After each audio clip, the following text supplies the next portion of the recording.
Welcome to the JAMODI podcast. We are all surrounded by amazing coaches and leaders. So let's get an inside look at not just what they do, but how they do what they do. After all, becoming the best versions of ourselves is JAMODI, just a matter of doing it. So much has been talked about the culture of USA basketball and how it's just really grown, in the last 15, 20 years, especially. What, in your opinion, how does culture drive performance? Well, I think, first of all, what is culture? I mean, it's a word thrown around all over, and I don't think people really understand what culture is. So my definition of culture is it's how you do things. Culture is how you do things. It might be how you do things on a daily basis. It might be how you do things in practice. Is having your shirt tails tucked in part of your culture? Not either wrong or right, doesn't matter, but it's part of your culture. It's part of your culture. Part of our culture is we have a team meeting every day before practice, so kids know that's what we do. That's what we do. We have our line drills every day. That's part of our culture. We have our Texas drills every day. That's part of our culture. So I think culture is really what you do. And there's not really a right or wrong way to it, but I would say culture also includes non-negotiables in your program. What are your non-negotiables? Play hard, play smart, play together. That's our three non-negotiables. So, we'll call out a player.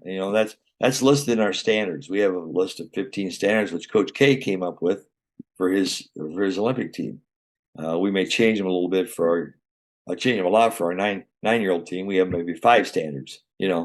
So I think that all has to do with your culture. And then it's not just a one-time deal, right? Culture is I say you got to fight for your culture every day because kids are going to test you every day. Somebody may, it's okay to come 2 minutes late. It's okay to come without my shoes tied. You know what? No, it's not okay. I mean, if that's part of your culture, they have to understand that. And then there's got to be at the end of the day, there's got to be some accountability for that. Yeah. So culture is how you do things, but then culture is also leads into accountability with that. So your accountability is structured by your culture. I think guys that played for me would definitely say that they know exactly what my expectations were because I was really not just I wouldn't just go over the first day and then forget about it. It was on a daily basis where I would, hey, you know what? That's not good. Our standard is better defense than what we're playing right now. So we got to raise our defensive play to get to the standard we want to get to. So we use the word standard a lot. Very rarely in culture, I very rarely use the word rules, if at all. I mean, I think rules have a negative connotation for players. Standards have a little higher level of expectations. Well, here's a rule. Well, rule might be, like standards are is a level that you can live up to. Right. Rules are to be broken. Yeah. Standards, I think, are really, really something we every day we talk about a standard. Hey, you're not, our standard is you get on the floor after lose basketball. You didn't live up to our standard, and yes, then you have maybe a quick conversation with the player about that. Hey, why didn't you live up to our standard? So if you can't do that, then you can't play for us much, type of thing. So trust is a big standard for us. Huge. Yeah. Probably our number one standard is trust. How do we develop that trust? How do you feel like as obviously you meet a player for the first time and you have to almost artificially choose to trust each other right from the very beginning. But over time, how do you build that up? Well, first of all, as a coach, you never promise anything you can't deliver. And if you're going to promise something, you better deliver it. So I promise very little, deliver a lot. I mean, you talk about kids remember if you promise them a pair of socks if they win a free throw contest and you don't give them a pair of socks, 10 years later, they will remember those pair of socks that you still owe them and you forgot all about it. So the trust factor there is, what you promise, you better deliver. So you never promise playing time. You never promise parents playing time. That certainly is a piece of developing trust with each other.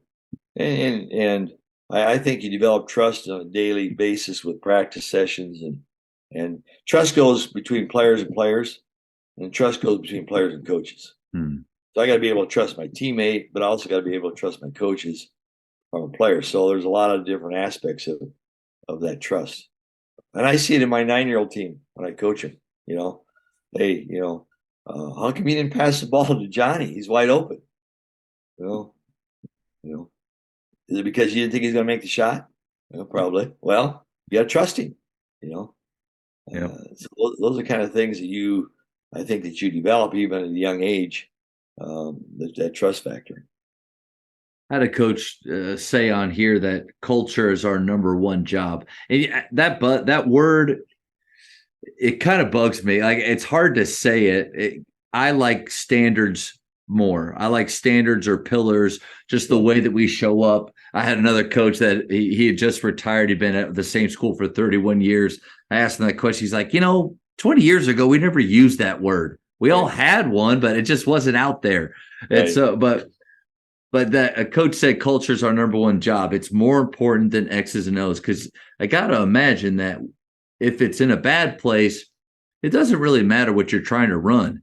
What you're trying to do, it's probably not going to work. No, and it's got to be.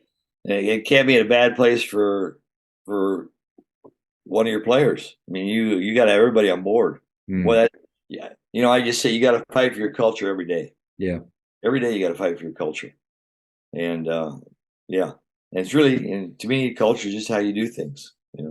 Here's how we do things, and then there's going to be some. If they're not done this way, then here's my non-negotiables, and here's how we're going to handle it if those non-negotiables aren't met. And that level of consistency that you're talking about, I think that's really what do the best of the best have that maybe the majority or some other coaches don't, is that consistency to show up the same way ourselves. Yeah. Because I played for a coach my first 3 years at Baylor that we didn't know who we were getting every day. Well, that's a huge point.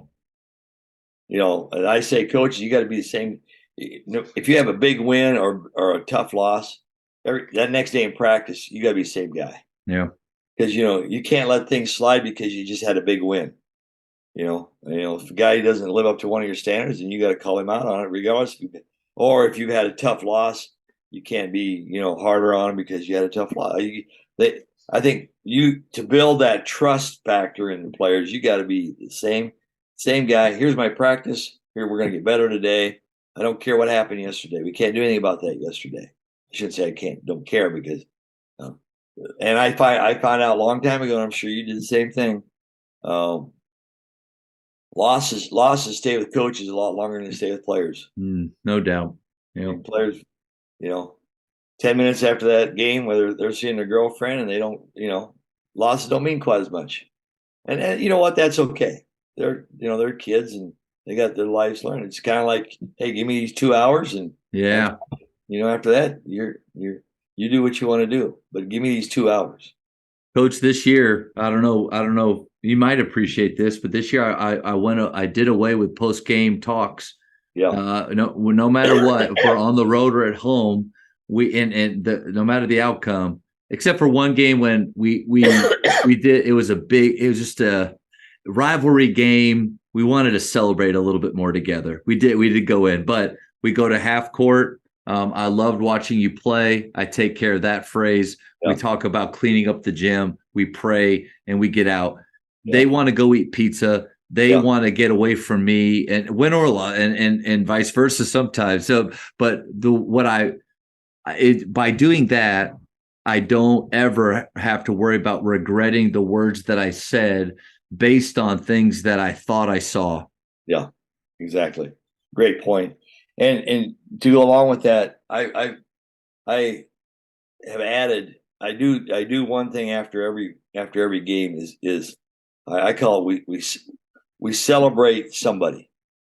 I think players, they got to learn to celebrate somebody else's success. They can't be into their own, whether it's a loss or a win. I always point out, hey, tonight Johnny came off the bench. He had 2 steals. He had a block shot.